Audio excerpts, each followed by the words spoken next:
Olá, meus amigos, tudo bem? Estamos juntos novamente para continuarmos os estudos sobre sinais da volta de Cristo.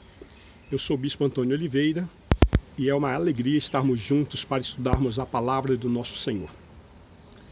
Na ministração anterior, com referência aos sinais de Mateus capítulo 24, ali nós mencionamos alguns falsos cristos que apareceram na história. E agora nós continuaremos falando sobre falsos profetas. Sim, no Evangelho de Mateus, no capítulo 24, versículo 11, nós encontramos a seguinte palavra: levantar-se-ão muitos falsos profetas e enganarão a muitos. Ainda no Evangelho de Mateus, capítulo 24, versículo 24, porque surgirão falsos cristos e falsos profetas, operando grandes sinais e prodígios para enganar, se possível, os próprios eleitos. No profeta Jeremias, no capítulo 23, versículo 32, nós encontramos escrito: eis que eu sou contra os que profetizam sonhos mentirosos, diz o Senhor, e os contam, e com as suas mentiras e leviandades fazem errar o meu povo. Pois eu não os enviei, nem lhes dei ordem, e também proveito nenhum trouxeram a este povo, diz o Senhor. Na segunda carta do apóstolo Pedro, no capítulo 2, versículos 1 até o versículo 4, nós encontramos: assim como no meio do povo surgiram falsos profetas, assim também haverá entre vós falsos mestres, os quais introduzirão dissimuladamente heresias destruidoras, até o ponto de renegarem o soberano nome que os resgatou, trazendo sobre si mesmo repentina destruição. E muitos seguirão as suas práticas libertinas, e por causa deles será infamado o caminho da verdade. Também, movidos por avareza, farão comércio de vós, com palavras factícias. Para eles, o juízo lavrado a longo tempo não tarda, e a sua destruição não dorme. Ora, se Deus não poupou anjos quando pecaram, antes precipitando-os no inferno, os entregou a abismos de trevas, reservando-os para juízo. Na primeira carta do apóstolo João, capítulo 4, versículo 1 a 6, está escrito: amados, não deis crédito a qualquer espírito, antes provai os espíritos se procedem de Deus, porque muitos falsos profetas têm saído pelo mundo fora. Nisso reconheceis o Espírito de Deus. Todo espírito que confessa que Jesus Cristo veio em carne é de Deus. E todo espírito que não confessa a Jesus não procede de Deus. Pelo contrário, este é o espírito do anticristo, a respeito do qual tendes ouvido que vem e presentemente já está no mundo. Filhinhos, vós sois de Deus e tendes vencido os falsos profetas, porque maior é aquele que está em vós do que aquele que está no mundo. Eles procedem do mundo. Por essa razão, falam da parte do mundo e o mundo os ouve. Sim, é o que está escrito. Nós somos de Deus. Aquele que conhece a Deus nos ouve. Aquele que não é da parte de Deus não nos ouve. Nisto reconhecemos o espírito da verdade e o espírito do erro. Queridos, como nós podemos identificar os falsos profetas? Eles confessam o nome de Jesus Cristo, evidentemente, porém as suas confissões elas não são autênticas, né? Eles citam o Evangelho, mas um Evangelho carregado de heresias, né? Não se esqueça que o próprio diabo também falou da palavra para Jesus Cristo no duelo ali que encontramos em Lucas capítulo 4 e Mateus capítulo 4. Eles predizem o futuro, estabelecendo estratégias de engano. Eles amam o dinheiro e vivem achacando pessoas. Eles amam multidões, porém desprezam pessoas.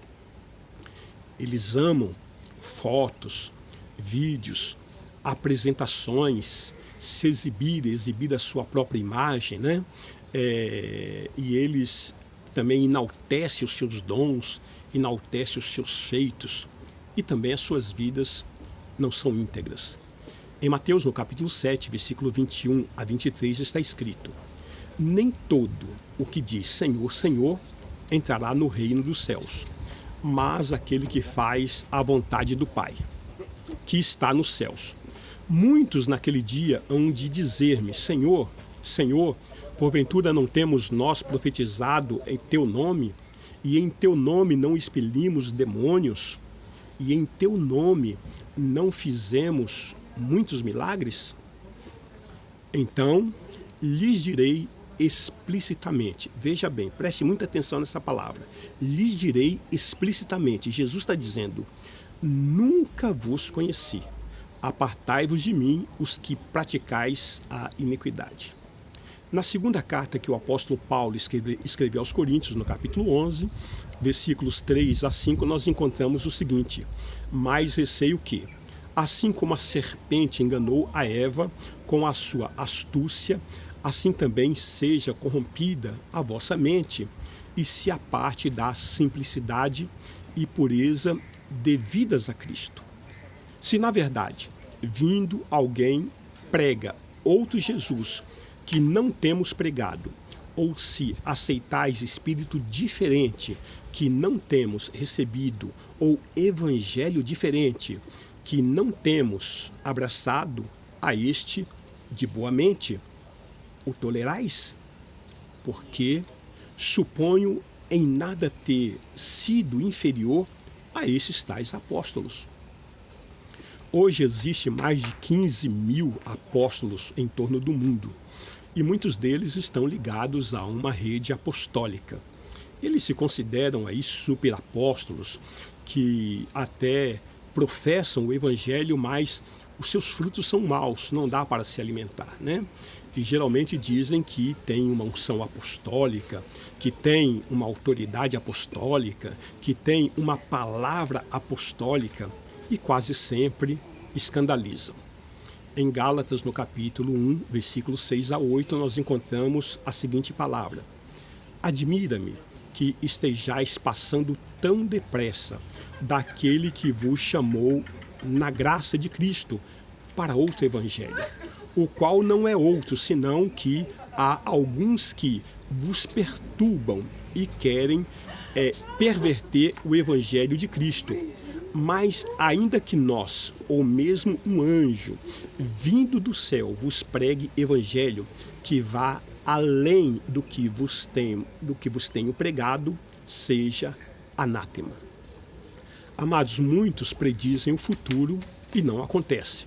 Nós já temos essa previsão em Deuteronômio, no capítulo 18, versículos 21 e 22, que está escrito: se disseres no teu coração, como conhecerei a palavra que o Senhor não falou? Sabe que, quando esse profeta falar em nome do Senhor e a palavra dele, se não cumprir, nem suceder como profetizou, esta palavra que o Senhor não disse, com soberba a falou o tal profeta. Não tenhais temor dele.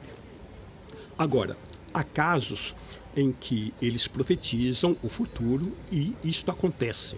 Também nós temos essa previsão em Deuteronômio, no capítulo 13, versículo 1 a 3, que está escrito: quando o profeta ou sonhador se levantar no meio de ti e te anunciar um sinal ou prodígio, e suceder o tal sinal ou prodígio de que te houver falado, e disser: vamos após outros deuses que não conhecestes e servímo-lo, não ouvirás as palavras deste profeta ou sonhador, porquanto o Senhor vosso Deus vos prova para saber se amais o Senhor vosso Deus de todo o vosso coração e de toda a vossa alma. Queridos, falsos profetas ou pseudos profetas, eles profetizam mentiras, que são frutos das suas maquinações malignas, incentivadas e potencializadas pelo próprio inferno. Muito cuidado. Falsos profetas e falsos cristos, eles fazem milagres. Não dá para reconhecê-los como falsos pelo que eles fazem, porque eles fazem, assim, tão grandes sinais e prodígios, né? Eles realmente fazem. É possível afirmar que o falso demonstra ter muito mais poder até que o verdadeiro, por causa do exibicionismo, né? Ora, se não são sinais, os prodígios, à base de reconhecimento dos falsos ministros de Satanás, então em que nós podemos nos basear? Em 2ª carta aos Coríntios, capítulo 11, versículos 14 e 15, está escrito o seguinte: e não é de se admirar, porque o próprio Satanás se transforma em anjo de luz. Não é muito, pois, que os seus próprios ministros se transformam em ministro de justiça, e o fim deles será conforme as suas obras. Ainda no Evangelho de João, capítulo 6, versículo 70, está escrito o seguinte: replicou-lhes Jesus: não vos escolhi eu em número de 12? Contudo, um dentre vós é diabo. Veja que palavra forte. Note que há demônios pregando, portanto, nos púlpitos, né? Como podemos, então, reconhecer os falsos profetas? Simples. Pelo ensino deles, pelo que eles dizem, basta comparar os ensinos deles, né? Ou de qualquer outro com as escrituras sagradas. Então, a Bíblia é o padrão de comparação. Nós encontramos uma indicação em Atos capítulo 17, versículo 11, que está escrito o seguinte: ora, estes de Bereia eram mais nobres que os de Tessalônica, pois receberam a palavra com toda avidez, examinando as escrituras todos os dias, para ver se as coisas eram de fato assim. Então veja, comparando o padrão àquilo que é dito, o próprio apóstolo Paulo, veja, foi comparado, né? O padrão possível para avaliar o quão próximo ou então o quão distante está daquilo que é a referência bíblica, né? Aquilo que nós estamos ouvindo, aquilo que as pessoas estão pregando, né? A palavra teopneustos, né? Teopneustos significa que Deus soprou o seu pensamento na mente dos escritores humanos, de forma que, mesmo sendo livres para escrever, eles escreveram apenas aquilo que Deus os inspirou para que eles escrevessem, né? E assim preservando eles de cometerem qualquer erro, e nós entendemos que o homem escreveu o que Deus revelou pelo Espírito Santo. E assim nós chegamos à conclusão, até pela revelação bíblica, que o autor da Bíblia é o Espírito Santo de Deus. Pois no texto sagrado de 2 Timóteo capítulo 3, versículo 16, nos dá essa certeza. Toda a Escritura é inspirada por Deus e útil para o ensino, para a repreensão, para a correção, para a educação na justiça. Amados, nem todos os que falam a palavra de Deus, eles são boca de Deus, né?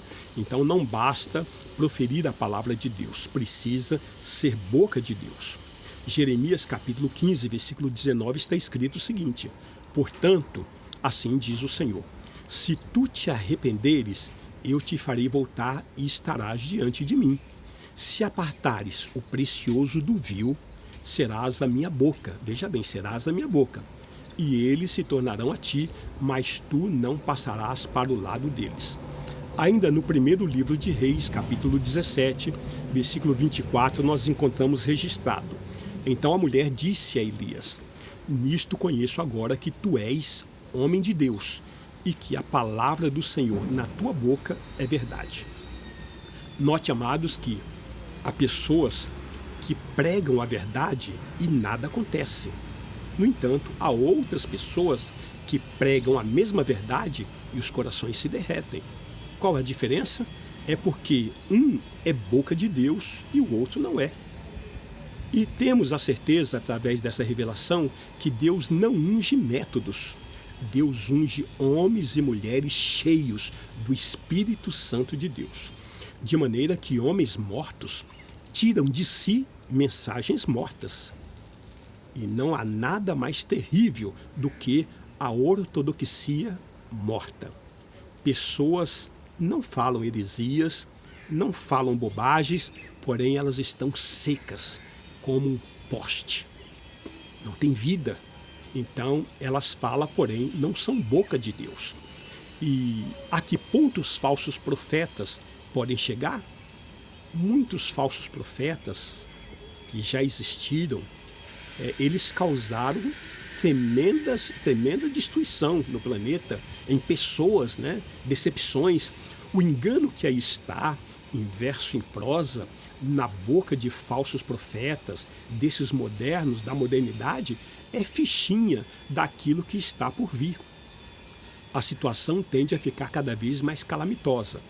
Os atuais só querem dinheiro, seus ensinos são pobres, são paupérrimos, eles visam apenas o dinheiro das pessoas, eles frequentam as reuniões, o poder que eles apresentam até dá vontade de rir, ou quem sabe até vontade de chorar, não é verdade?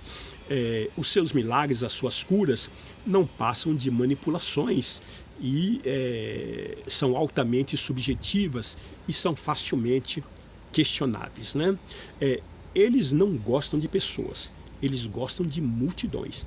Eles querem saber quantas pessoas tem na reunião para ministrar, até tiram fotos, gravam vídeos, né, em que eles aparecem ali junto à multidão, dando a impressão que eles estão ministrando a multidões, né? Então, esta é uma característica, uma das características desses falsos profetas. Os seus objetivos principais são venda, além do que nós falamos, evidentemente, né? Venda de brindes, venda de materiais, as ofertas, produtos, né? Isso por um bom preço, evidentemente, a fim de engordar as suas contas bancárias a cada vez mais. Entenda o seguinte: só enganam quem querem ser enganados. É possível afirmar que os falsos profetas do passado e esses que aí estão no presente nada mais são do que um prelúdio daquilo que está para vir pelo futuro. Todos eles terão entre si algo comum: ensinos enganosos, heresias gerado das trevas. Relacionamos aqui alguns desses falsos profetas para que você tenha uma ideia. Por exemplo, né, o Krishna foi um falso profeta. O Croft, São Malaquias, da Igreja Católica, Gandhi, Lulun Ger, Banricard, Dalai Lama, Luiz Reiver, Antônio Aparecido Firmino, Pai Agenor e tantos outros falsos profetas que apareceram e nós temos aí também na atualidade, de maneira que na próxima ministração daremos continuidade a partir desse ponto. Que Deus te abençoe grandemente. Obrigado por ter nos acompanhado até o final dessa ministração. Eu creio que o Espírito Santo está formatando na sua vida, no seu caráter, uma construção maravilhosa, te preparando para a vinda iminente do nosso Senhor Jesus Cristo. Que o Senhor te abençoe e te guarde, a si, a sua família, e que o Senhor dos Exércitos seja a tua retaguarda.